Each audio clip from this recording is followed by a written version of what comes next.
हमारी मांग है सरकार से, मोदी सरकार से, कि आप अनुच्छेद 15(5) को कब लागू करेंगे। सरकार क्या सोच है, क्या विचार है? दुनिया भर की बातें करते हैं, आप कहते हैं हम संविधान की रक्षा करेंगे, हम संविधान में विश्वास रखते हैं। अगर आप संविधान में विश्वास रखते हैं तो आर्टिकल 15(5) को लागू करिए, यही तो हमारी मांग है। देखिए, देश को जानकारी होनी चाहिए कि 2006 में संविधान का संशोधन किया गया, जब मनमोहन सिंह जी प्रधानमंत्री थे और अर्जुन सिंह जी शिक्षा मंत्री थे, और हमारे संविधान में अनुच्छेद 15(5) जोड़ा गया, यानी कि 15(5) जोड़ा गया। उस संशोधन का माने ये है, मुख्य माने ये है कि जो शैक्षिक संस्थाएं हैं, या सरकारी संस्थाएं या निजी संस्थाएं हो, उसमें अनुसूचित जाति, अनुसूचित जनजाति और पिछड़े वर्गों के युवाओं को आरक्षण दिया जा सकता है। देखिए, बहुत महत्वपूर्ण, ये क्रांतिकारी संशोधन था। सभी शैक्षिक संस्थाओं में, सभी निजी संस्था, सरकारी संस्था, एडेड संस्था, नॉन एडेड संस्था, सभी उच्च संस्था के शिक्षा के संस्थाओं में अनुसूचित जाति, अनुसूचित जनजाति और पिछड़े वर्गों के युवाओं को आरक्षण देने का अधिकार, हक सरकार को है। ये अनुच्छेद 15(5) कहता है। ये हमारा संविधान में लिखा गया है, संशोधन किया गया है, पार्लियामेंट में पारित हुआ, सभी पार्टियों ने इसका समर्थन किया। इसके बाद मनमोहन सिंह जी की सरकार ने एक और कानून पारित करवाया पार्लियामेंट में। पहला चरण जो था, पहला फेज जो था, सरकारी संस्थाओं में 15% अनुसूचित जाति, 7.5% अनुसूचित जनजाति और 27% ओबीसी जाति के युवाओं को आरक्षण दिया गया। यह पहला चरण था। उस बीच क्या हुआ, सुप्रीम कोर्ट में कई लोग गए, सुप्रीम कोर्ट, और चुनौती दी ये अनुच्छेद 15(5) को, कि ये 15(5) हमारे संविधान के बुनियादी संरचना के खिलाफ है, बेसिक स्ट्रक्चर के खिलाफ है।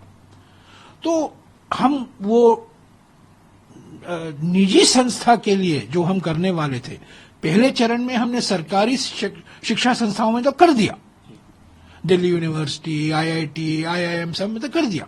दूसरे चरण में हम जब लाने वाले थे 2007 में, कई याचिका दायर हुई सुप्रीम कोर्ट में, और लंबे समय तक 2007 से लेकर 2014 तक 7 साल 5 जजमेंट आए, 5 निर्णय आए सुप्रीम कोर्ट में। सुप्रीम कोर्ट में भी अलग अलग विचार थे, कुछ न्यायाधीशों का अलग अलग विचार था। अंत में जनवरी 2014 में सुप्रीम कोर्ट ने सर्वसम्मति से कहा कि ये संविधान संशोधन जो किया गया है 2006 में, आर्टिकल 15(5), अनुच्छेद 15(5), ये हमारे संविधान के बुनियादी संरचना के खिलाफ नहीं है।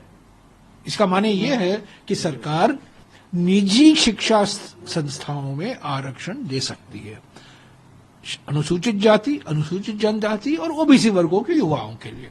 तब चुनाव हुआ, मोदी जी की सरकार आई, 11 साल हो गए हैं, पर इसका पूरा नजरअंदाज किया गया है, इसका जिक्र ही नहीं हुआ है। अभी अभी जो स्थायी समिति है, शिक्षा मंत्रालय की स्थायी समिति है, उसने भी ये सिफारिश की है। और पहले तो हम रायपुर में और उदयपुर में हमारी पार्टी ने भी ये कहा था, हमारा जो न्याय पत्र है, पिछले साल का न्याय पत्र, जिसका प्रचार हमारे प्रधानमंत्री ने अलग अलग तरीके से किया था, मंगलसूत्र को लेकर और कई बातों को लेकर, उसमें हमने ये वादा किया था कि अगर कांग्रेस की सरकार आएगी तो हम अनुच्छेद 15(5) को पूरी तरीके से लागू करेंगे।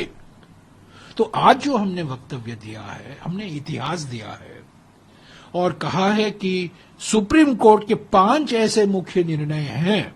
अंत में जनवरी 2014 में जो 5वां निर्णय आया, साफ कह दिया सर्वसम्मति से कि अनुच्छेद 15(5) हमारे संविधान के बुनियादी संरचना के खिलाफ नहीं है। यानी कि आप आरक्षण कर सकते हैं, आरक्षण दे सकते हैं दलित, आदिवासी और ओबीसी वर्गों के युवाओं के लिए प्राइवेट संस्थाओं में भी। तो हमारा वक्तव्य यही है। अब बताइए सरकार की क्या मंशा है?